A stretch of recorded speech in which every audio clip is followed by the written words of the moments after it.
Assalamualaikum warahmatullahi wabarakatuh. Kami dari kelompok 3 mata kuliah Filsafat Ilmu yang diampu oleh Bapak Badrul Munir Khair, program studi ilmu Al-Quran dan Tafsir UIN Wali Songo Semarang, yang beranggotakan 2 orang, yakni Ainun Najib dan Alvina Puji Ratnasari, akan membahas mengenai materi sarana berpikir ilmiah. Manusia disebut sebagai Homo faber, yaitu makhluk yang membuat alat. Dan dalam kemampuan membuat alat didasarkan pada ilmu pengetahuan. Seiring dalam berkembangnya ilmu pengetahuan, di dalamnya juga memerlukan alat-alat yang mendorong perkembangan pengetahuan itu. Salah satunya seperti sarana berpikir ilmiah, yang dimana sarana berpikir ilmiah itu juga membutuhkan alat. Pada dasarnya, sarana berpikir ilmiah berasal dari 3 kata, yaitu sarana yang dimana memiliki arti, alat yang membantu kita dalam mencapai suatu tujuan tertentu. Kata yang kedua yaitu berpikir. Berpikir memiliki arti proses bekerjanya akal baik secara alamiah maupun secara ilmiah. Dan untuk kata yang terakhir yaitu ilmiah, yang dimana ilmiah itu memiliki arti ilmu. Sarana berpikir ilmiah pada dasarnya alat yang membantu kegiatan ilmiah dengan berbagai langkah yang harus ditempuh, yang dimana memiliki fungsi-fungsi yang khas dalam kaitannya dengan kegiatan ilmiah secara menyeluruh. Fungsi dari sarana berpikir ilmiah adalah membantu proses metode ilmiah, bukan melainkan ilmu itu sendiri. Selain fungsi dari sarana berpikir ilmiah, ada juga tujuan dari sarana berpikir ilmiah. Jika tujuan dari mempelajari ilmu itu untuk mendapatkan pengetahuan yang memungkinkan untuk memecahkan masalah sehari-hari, lain halnya dengan tujuan sarana berpikir ilmiah, yaitu bertujuan untuk memungkinkan kita dalam melakukan penelaahan secara baik. Pada dasarnya, untuk dapat melakukan kegiatan berpikir ilmiah dengan baik, maka diperlukan pemikiran rasional. Pemikiran rasional tersebut yaitu kritis, logis, dan sistematis.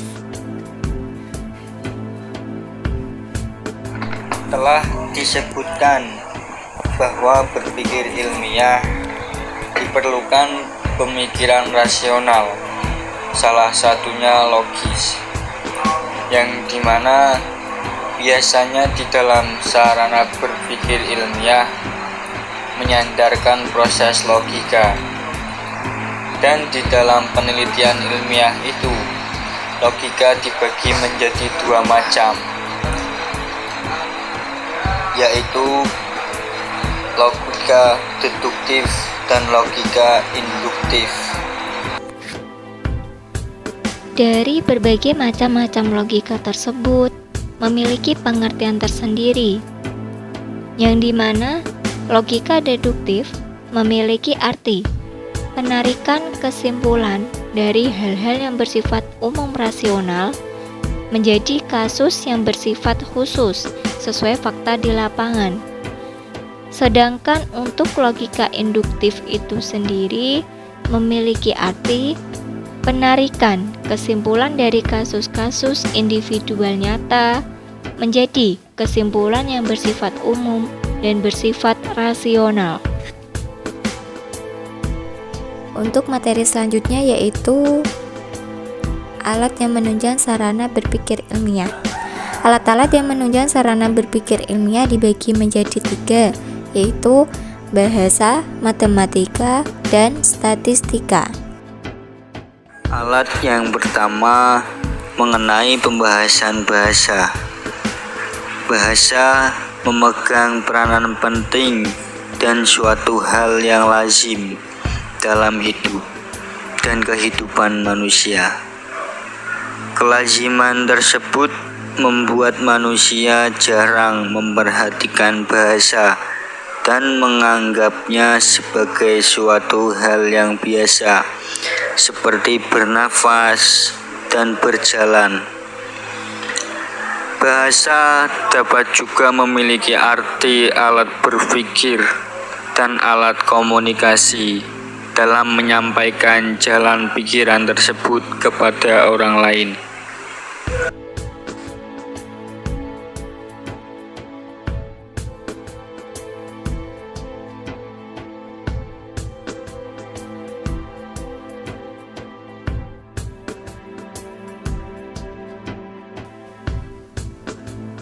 Di dalam fungsi komunikatif, terdapat 3 unsur dalam bahasa yang digunakan untuk menyampaikan hal-hal sebagai berikut, yaitu perasaan atau unsur emotif, sikap atau unsur afektif, dan buah pikiran atau unsur penalaran.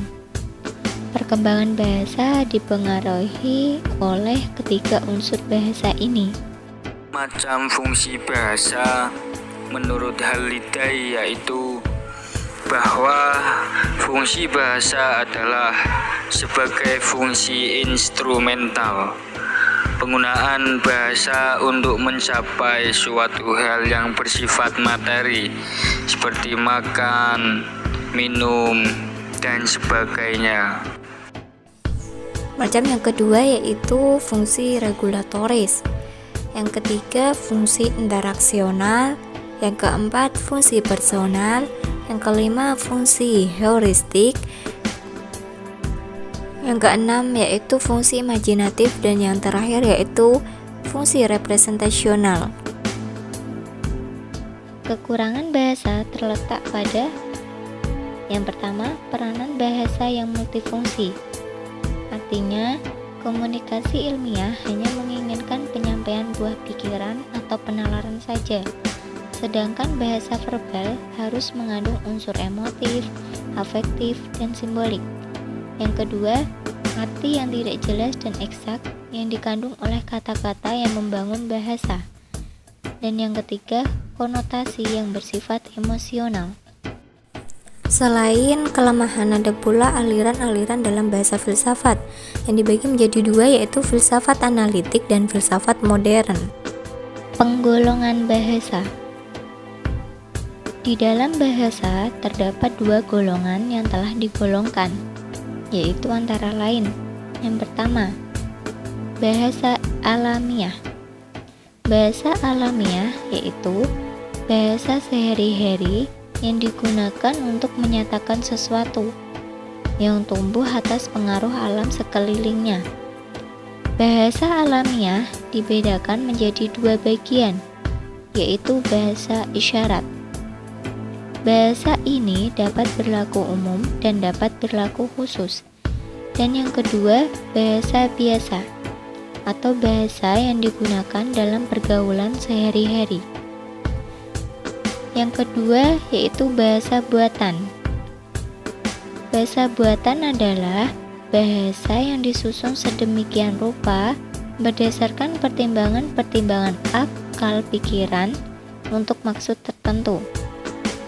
Bahasa buatan dibedakan menjadi 2 bagian, yaitu bahasa istilah, yang dimana bahasa ini rumusannya diambil dari bahasa biasa yang diberi arti tertentu. Misalnya kata demokrasi berasal dari kata demos dan kratian.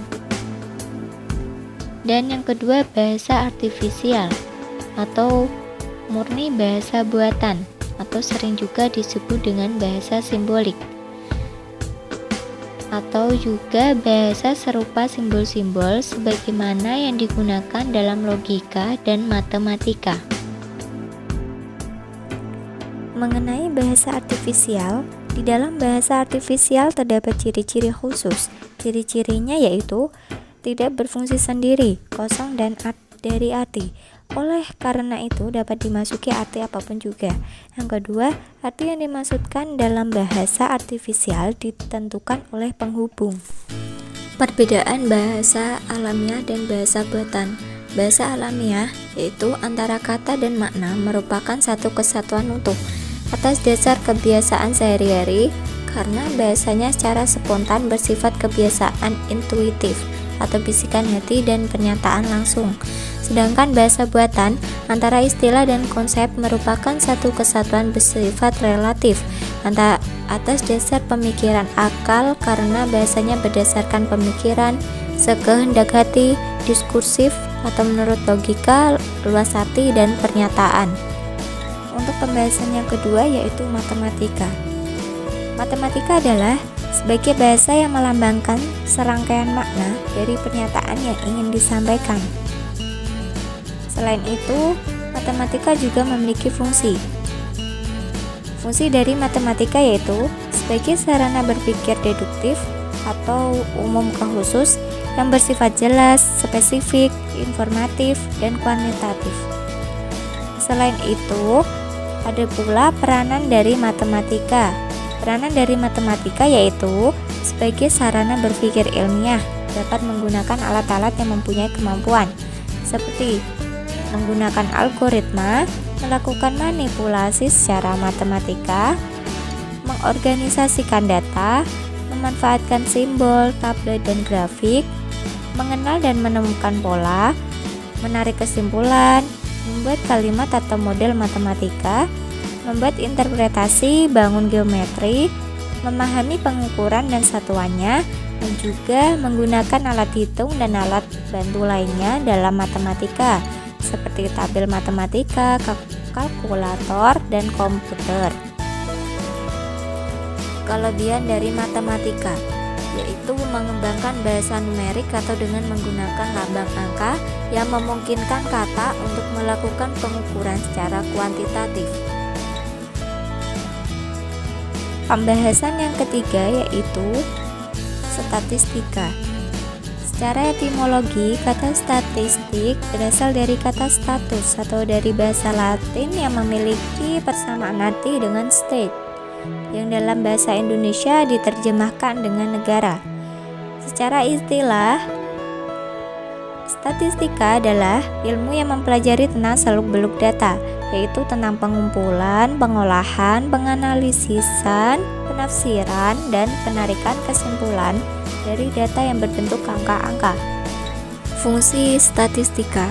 Fungsi dari statistika yaitu digunakan untuk menggambarkan suatu persoalan dalam suatu bidang keilmuan.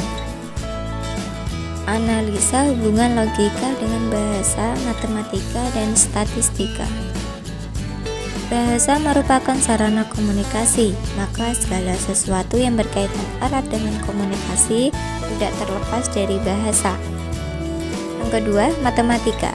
Matematika memiliki peranan yang sangat penting dalam berpikir deduktif, sehingga matematika harus bersifat jelas, spesifik, informatif, dan kuantitatif. Dan untuk yang ketiga yaitu statistika. Statistika memiliki peranan penting dalam berpikir induktif yang bersifat hubungan kausalitas dan penarikan sampel. Ketiga sarana berpikir ilmiah tersebut saling berhubungan erat satu sama lain, terutama dalam epistemologi pengetahuan ilmiah. Kurang lebihnya demikian pemaparan materi mengenai sarana berpikir ilmiah dari kelompok kami. Terima kasih. Wassalamualaikum warahmatullahi wabarakatuh.